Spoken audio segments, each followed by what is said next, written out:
Welcome to Life Stories. Imagine loving someone so deeply, so completely, only to realize that the person you trusted the most has been lying to you for years. The family you fought for, the marriage you thought you could save, shattered in an instant. What would you do if the person you married chose their toxic mother over you?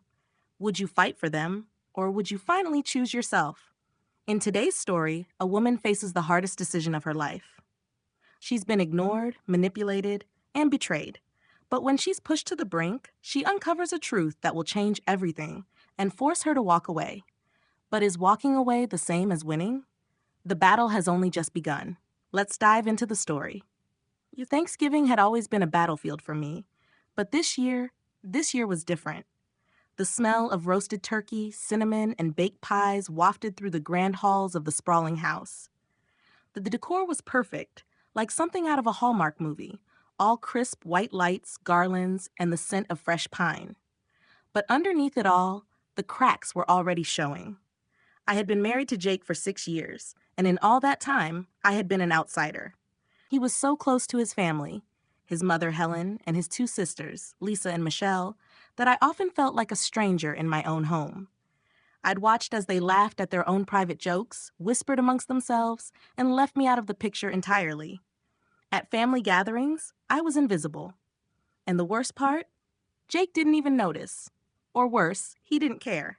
Helen, his mother, was the queen of the kingdom, reigning over her family with a subtle cruelty. She smiled sweetly, but her words cut like a knife, always phrased so delicately that if I ever complained, I would look like the crazy one. Lisa and Michelle followed her lead, each taking their turn to make snide remarks when they thought I wasn't paying attention. They excluded me, belittled me, and made it clear that I would never truly belong.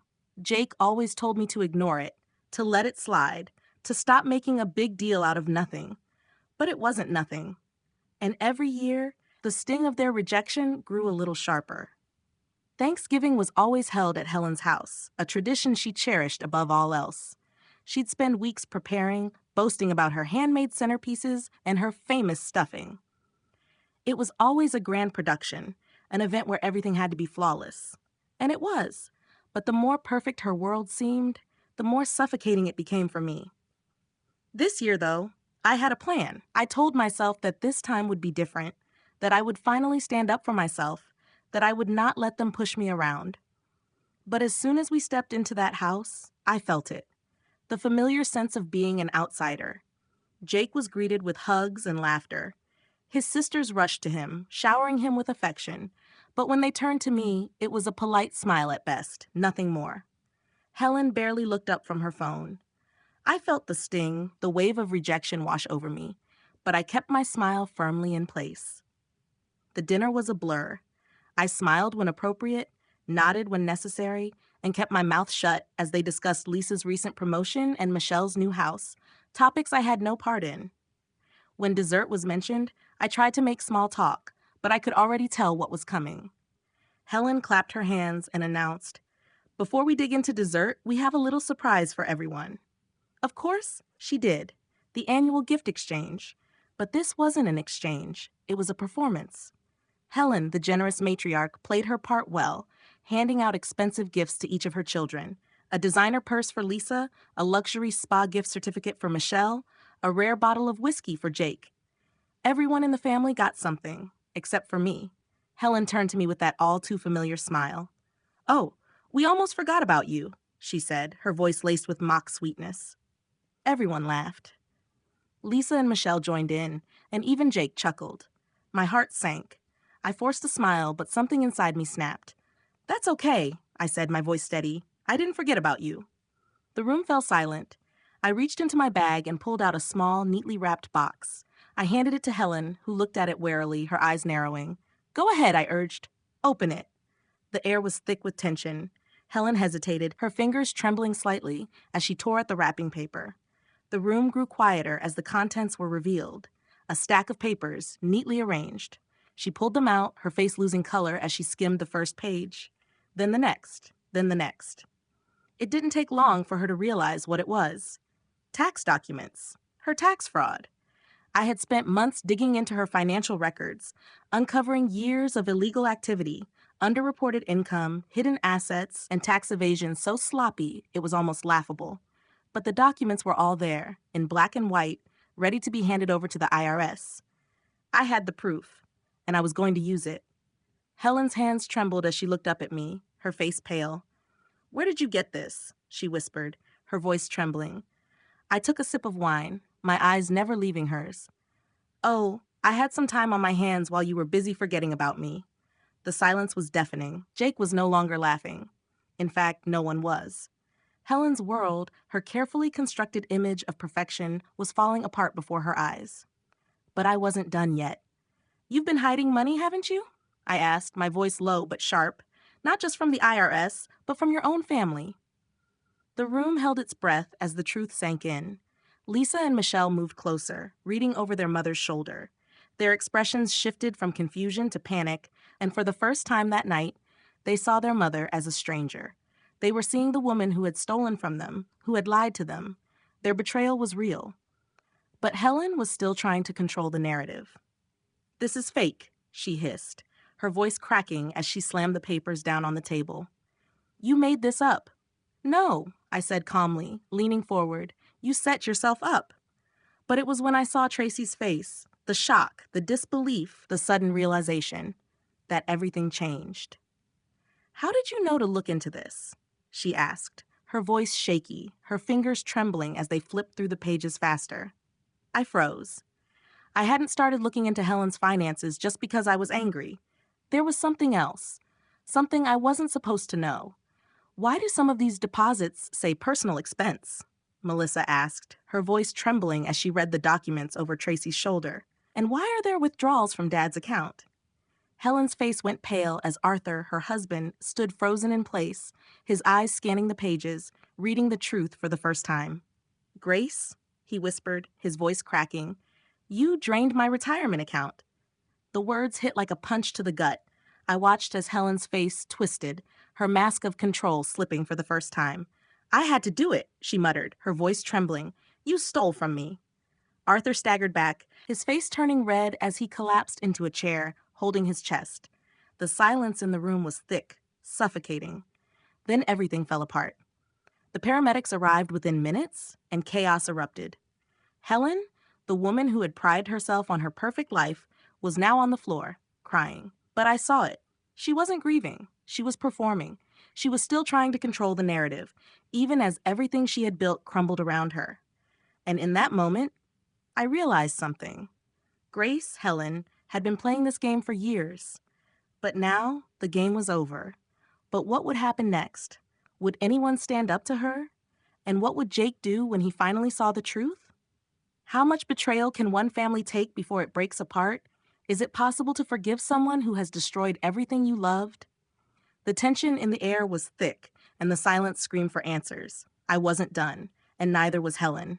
The real storm was only just beginning. The ambulance arrived, and everything moved in a blur.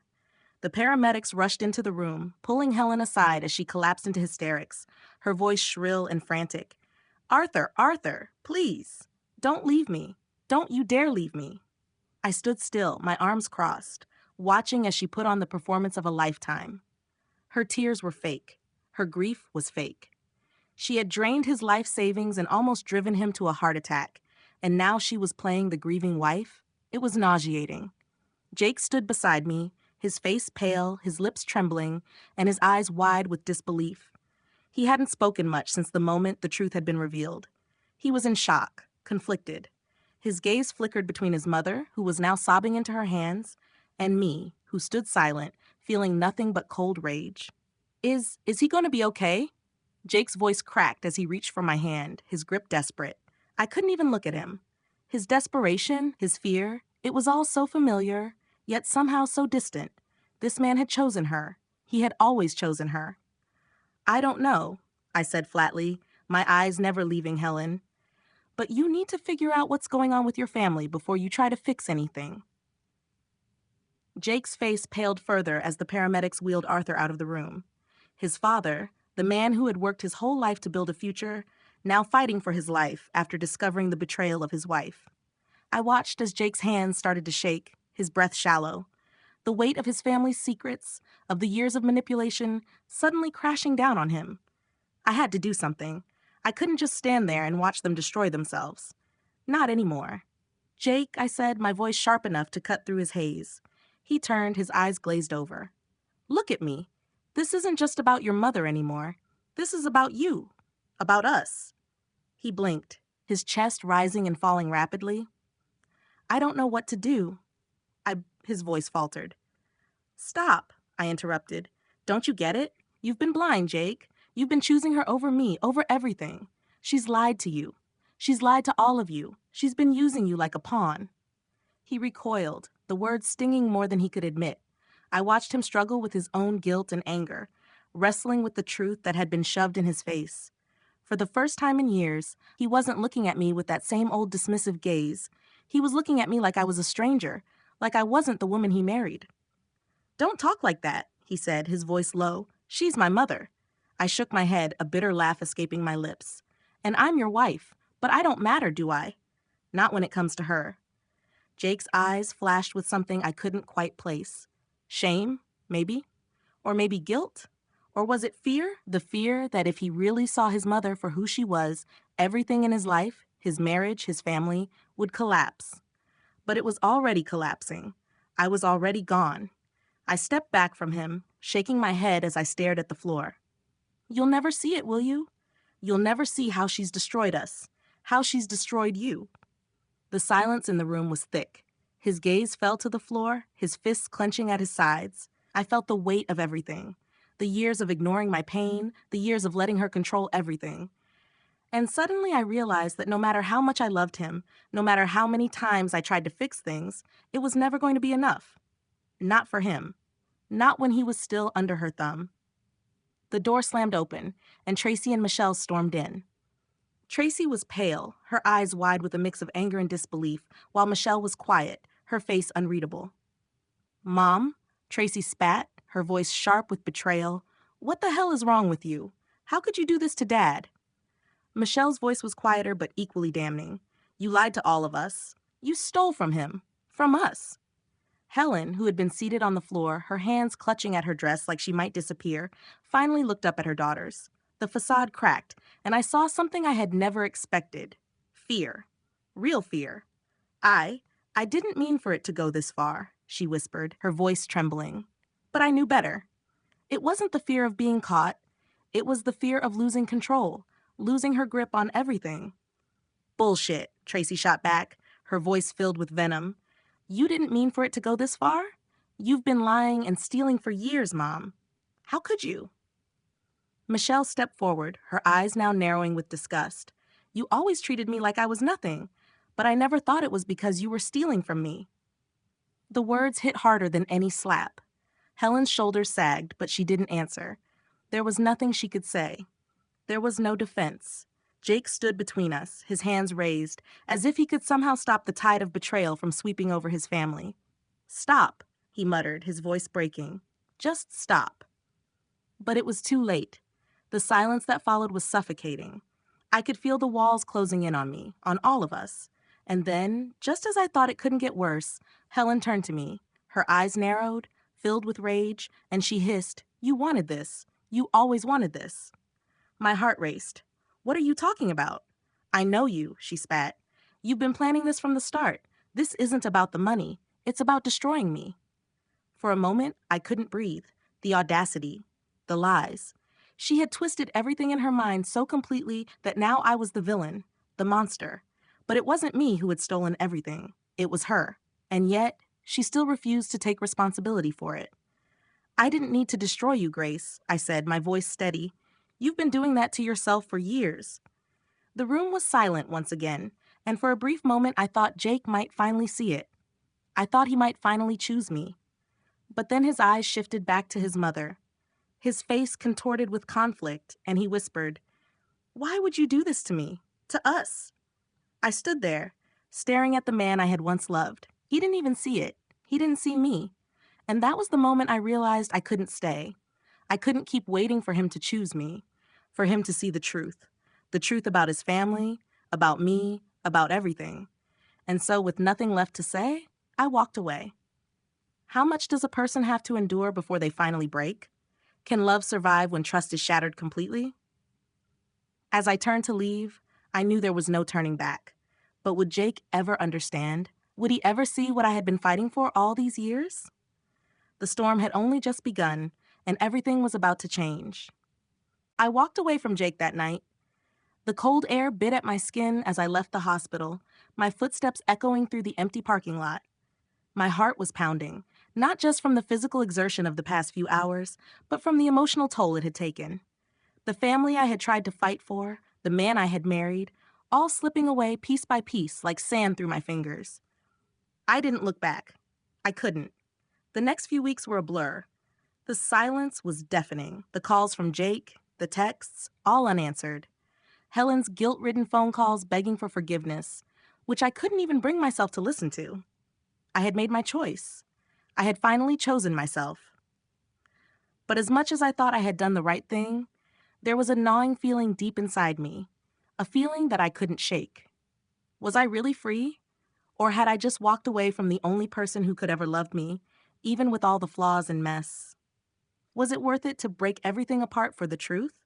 The answers were still elusive. One evening, about a month later, I found myself at my apartment, sitting on the balcony, watching the rain fall in heavy sheets. It was quiet now, quieter than it had been in years. The storm had passed, but the damage remained. I hadn't heard from Jake in days. He had likely gone back to his mother's house, to that life I could never fit into, and I had no idea what was going on in his mind. The man I once knew, who had promised me that he would choose me, had disappeared. Then the doorbell rang. I wasn't expecting anyone. I hesitated for a moment, unsure whether I wanted to face anyone at that moment, least of all him. But then I heard it, the soft sound of his voice calling my name. "Please," Jake said from the other side of the door. "I need to talk to you." My heart fluttered, and for a brief moment, I almost opened the door. I was angry, devastated, and yet part of me wanted to see him, to hear him say anything that might make all of this hurt less. But I stayed still, my back pressed against the door, not trusting myself to speak. "I'm sorry," Jake said, his voice thick with emotion. "I've been a fool. You were right. I let her win. I let her manipulate me into thinking that her lies were more important than you, more important than us." I swallowed hard, trying to steady myself. The words were familiar, but they felt foreign coming from him. He had never said anything like that before, not in all our years together, not when it really mattered. "I don't know what to do," Jake continued. "I'm not asking you to forgive me. I know I don't deserve that. But I need you to know that I see it now. I see what I've done to you, what my family has done to you." I let out a shaky breath, my fingers curling into fists at my sides. His words were like salt on an open wound, but they were also the truth. And in that truth, there was a weight I had never allowed myself to feel before. A weight that felt like liberation. "You destroyed us, Jake," I said quietly, my voice trembling. "And now you want me to fix it? You want me to undo everything you've broken?" There was a long pause. I could hear his breath hitch on the other side of the door, the silence hanging between us, thick with unspoken regrets. "No," he whispered. "I'm not asking you to fix it. I'm asking you to give me a chance to fix myself, to fix what I've broken." I felt a tear slip down my cheek, though I didn't move to wipe it away. The truth was, I wanted to believe him. I wanted to believe that we could make it work, that we could rebuild everything we had lost. But could we? Could I ever trust him again? Could I live with the memory of what he had done? Or worse, what I had allowed him to do? "I can't do this anymore," I whispered, my voice breaking. "I can't keep holding on to something that's already gone." Jake's voice cracked. "Please don't say that." I pressed my hand to the door, feeling the cool wood beneath my fingertips. I wanted to let him in. I wanted to hear him, to see if he meant what he said. But I couldn't. I had to protect myself now. "I'm not the woman you left behind," I said, my voice steady now. "I'm not the woman who was invisible to you. I've learned how to stand on my own. I don't need you to fight my battles anymore." For a long moment, there was silence. Then, finally, Jake spoke. "I never meant for you to feel that way. But I've lost you, haven't I?" I didn't answer. I didn't have to. The door remained closed between us, a wall of unspoken words, of broken promises. I heard Jake take a deep breath, and then the sound of his footsteps retreating down the hallway. It was the final sound of the life we had shared together, the end of the story we had written in our hearts. I stood there for a long time, leaning against the door, staring out into the rain, wondering if I had made the right choice. But deep down, I knew. I knew that I couldn't keep living in the shadow of someone else's lies.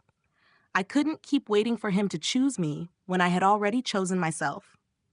A few days later, I received a letter from Jake.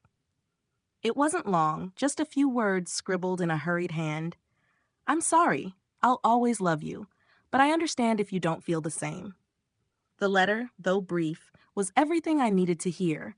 It was his final apology, his last attempt at making amends. But it wasn't enough. Not for me. Not anymore. I folded the letter carefully, tucked it into the drawer where I kept all my memories of him, and locked it away. I had spent too many years chasing a version of love that wasn't real. It was time to stop chasing and start living. Helen had lost everything. Jake had lost me. And I had finally found myself. How do you forgive someone who's hurt you beyond repair? Is it possible to love someone while letting them go? Thank you for following this story. If you've enjoyed this journey, please share your thoughts below and leave a 100 if this story resonated with you. Let us know where you're watching from and share this video with your friends. Thank you for watching Life Stories.